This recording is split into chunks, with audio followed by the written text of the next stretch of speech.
ఇంట్రోలో చాలా అంశాలు మాట్లాడుకుంటా వచ్చారు. రాజకీయాలు చేసే అంశం కాదు ఇప్పుడు. ప్రజలకు వాళ్ళు ఇబ్బందుల్లో ఉండాలని వాళ్ళని ఆదుకోవాలని ఇంట్రోలో అసలు భగవద్గీతలో చెప్పినట్టు చెప్పుకుంటా వచ్చారు. పనికి మాలిన వ్యక్తిలాగా మాట్లాడుతున్నాడు అవతల వ్యక్తి. నేను ఎందుకంటానంటే పదే పదే అతను మాట్లాడే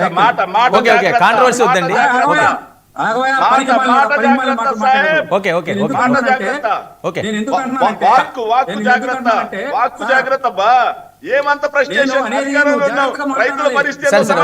కాంట్రవర్సీ వద్దు. ఓకే సాహిబ్ గారు మాట్లాడండి. శేఖర్ వెయిట్ అండి. శేఖర్ నేను చెప్తున్నాను కదా, నేను చెప్తున్నాను వెయిట్ చేయండి. మీరు మాట్లాడుతున్నప్పుడు వాళ్ళు మాట్లాడలేదు కదా, ఒక్క నిమిషం. సరే వెయిట్ చేయండి. కాంట్రవర్సీ వద్దు. సరే నేను చెప్పాను ఆయన ఆగారు. ఇంకో వదిలేయండి. ఓకే నేను ఇంట్రడక్షన్ లో ఎందుకు ఈ మాట అన్నానంటే మీరు చాలా అంశాలు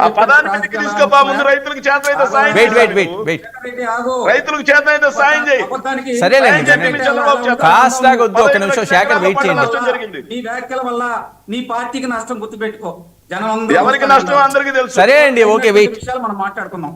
ఏమండి, సైతానాత్మలతో మాట్లాడే వ్యక్తి జగన్మోహన్ రెడ్డి గారు. ఇలా ప్రెస్ మీట్ ముందు చంద్రబాబు నాయుడు అనే వ్యక్తి, ఎన్టీఆర్ గారిని పైకి పంపించినటువంటి వ్యక్తి, చంద్రబాబు నాయుడు గారు అనే వ్యక్తి, అల్జీమర్స్తో బాధపడే వ్యక్తి, చంద్రబాబు నాయుడు గారు ఒక్క నిమిషం. వెయిట్ అండి. ఒక్క నిమిషం. సాహిబ్ గారు సరే జాగ్రత్త. మాట సమాధానం లేనప్పుడు ఇలాంటి పనికి సరే ఓకే ఒక్క నిమిషం. రైతుల పరిస్థితి అంటే జగన్మోహన్ రెడ్డి గారిని తిడతారు. సరే శేఖర్ మీరు మాట్లాడుతున్నప్పుడు వాళ్ళు ఎవరు మాట్లాడలేదు. నేను ఆపుతాను. ఆయన రాంగ్ మాట్లాడుతుంది. ఆగండి సాహిబ్ కాంట్రవర్సీ వద్దండి. పాయింట్ మీద మాట్లాడండి. శేఖర్ మీరు వెయిట్ చేయండి. శేఖర్ మీరు క్రాస్ టాక్ చేయొద్దు. నేను ఆపుతున్నాను కదా, మీరు క్రాస్ టాక్ చేయొద్దు. నేను ఆపుతాను, మీరు ఆపండి. మీరు ఫస్ట్ ఆపండి. మీరు మాట్లాడండి. మీరు చాలా మాట్లాడినప్పుడు వాళ్ళు మాట్లాడలేదు కదా, నేను ఆపుతున్నాను కదా, మీరు ఆపండి. సాహిబ్ గారు పాయింట్ లోకి రండి. కాంట్రవర్సీ వద్దు. సరే ఒక్క నిమిషం వెయిట్ చేయండి.